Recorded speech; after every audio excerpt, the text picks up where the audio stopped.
ഒഴിവ് സമയങ്ങളിൽ അറിവും ആശയവും പങ്കുവച്ച് സമൂഹത്തിൽ അത്ഭുതമുണ്ടാക്കുന്ന ഒരു കൂട്ടം വിദ്യാർത്ഥികളുണ്ട് ഡൽഹിയിൽ.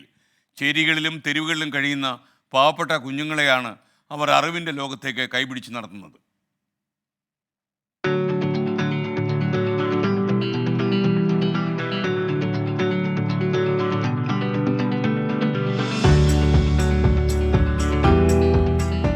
ഈ യാത്ര അക്ഷരമുറ്റത്തേക്കാണ്.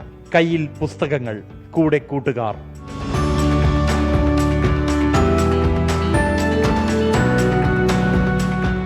പെഹ്ചാൻ എന്ന ഹിന്ദി വാക്കിന് തിരിച്ചറിവ് എന്നർത്ഥം. അതെ, തിരിച്ചറിവിനായാണ് ഈ യാത്ര.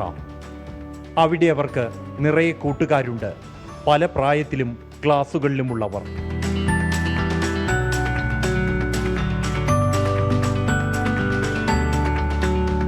എന്ത് സംശയവും എന്ത് ബുദ്ധിമുട്ടും ഇവിടെ പറയാം. പരിഹാരം കാണാൻ പ്രിയപ്പെട്ട അധ്യാപകരുണ്ട്.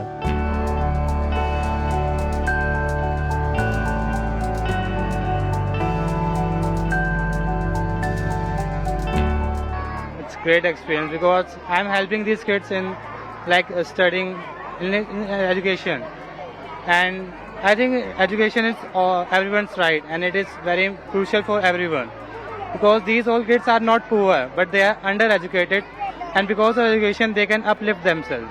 ഈ അധ്യാപകരാരും പണം വാങ്ങി പഠിപ്പിക്കുന്നവരല്ല. ഡൽഹിയിലെ വിവിധ കോളേജുകളിലെ വിദ്യാർത്ഥികൾ ഒഴിവു സമയം കുരുന്നുകൾക്ക് വേണ്ടി ചെലവഴിക്കാൻ തീരുമാനിച്ചവർ. So I am teaching the kids right now, and today we are having an activity day, and this is a tiny activity that we are doing regarding so that they have better motor skills and precision pasting. They really enjoy it. തെരുവുകളിലും ചേരി പ്രദേശങ്ങളിലും താമസിക്കുന്ന പാവപ്പെട്ട കുട്ടികൾക്ക് വേണ്ടിയാണ് പെഹ്ചാൻ എന്ന ഈ തെരുവ് school. 5 സന്നദ്ധ പ്രവർത്തകരും 10 കുട്ടികളുമായി 2015 ആരംഭിച്ച ആശയമാണ് ഇന്ന് 10 കേന്ദ്രങ്ങളും 800 സന്നദ്ധ പ്രവർത്തകരുമായി വളർന്ന് 1500-ലേറെ കുരുന്നുകൾക്ക് അറിവിന്റെ വെളിച്ചം പകരുന്നത്. The recent happy moment is we have a child, Deepak, who is the first student of us. He has been studying here for 9.5 years. Recently he has just appeared for his 12th exam and he has scored 83%. So he had no support, no tuition, no coaching. He was just studying here and he scored 93 in economics. And he was the first child in his entire family to appear for 12th class, to pass 12th class with 83% marks. And he's the first, he came first in his class. ഭൂരിഭാഗം കുട്ടികളും മറ്റ് സ്കൂളുകളിൽ പഠിക്കുന്നവരാണ്. അവരുടെ സംശയങ്ങൾ തീർക്കാൻ, ആഴത്തിൽ പഠിച്ചുറയ്ക്കാൻ ഒഴിവു ദിവസങ്ങളിൽ ചേച്ചിമാരുടെയും ചേട്ടന്മാരുടെയും സഹായം തേടുന്നു. जब से पढ़ रहे हैं, छोटेपन से ही पढ़ रहे हैं, जब से 4 साल के थे, और जब से हमें सब समझ आता है. यहाँ के दीदी भैया भी बहुत अच्छे हैं. मैं यहाँ पे मैथ पढ़ती हूँ, साइंस पढ़ती हूँ, इंग्लिश पढ़ती हूँ, और मेरे को यहाँ पे पढ़ने में बहुत अच्छा लगता है. और यहाँ पे जो दीदी भैया हमें पढ़ाते हैं वो भी बहुत अच्छे हैं. അറിവും ആത്മവിശ്വാസവും പകർന്ന് ഓരോ കുട്ടിക്കും ഉന്നത വിദ്യാഭ്യാസം തേടുന്നതിനും സ്വയം പര്യാപ്തരാക്കുകയുമാണ് പെഹ്ചാൻ തെരുവ് വിദ്യാലയത്തിന്റെ ലക്ഷ്യം.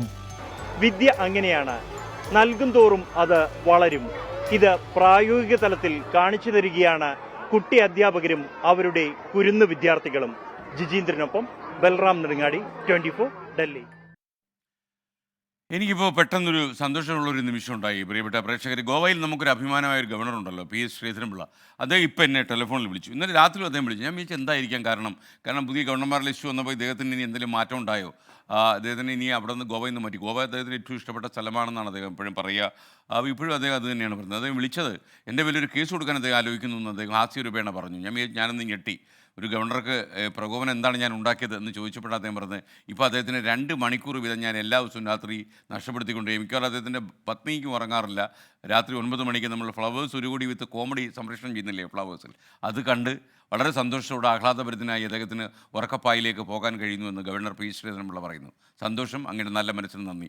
ഇതൊക്കെ വിളിച്ചു പറയാൻ അദ്ദേഹത്തിന് സമയം കണ്ടെത്താൻ കഴിയുന്നില്ല, അത് തന്നെ വലിയ കാര്യം. Thanks a lot Shri PS Sreedharan Pillai.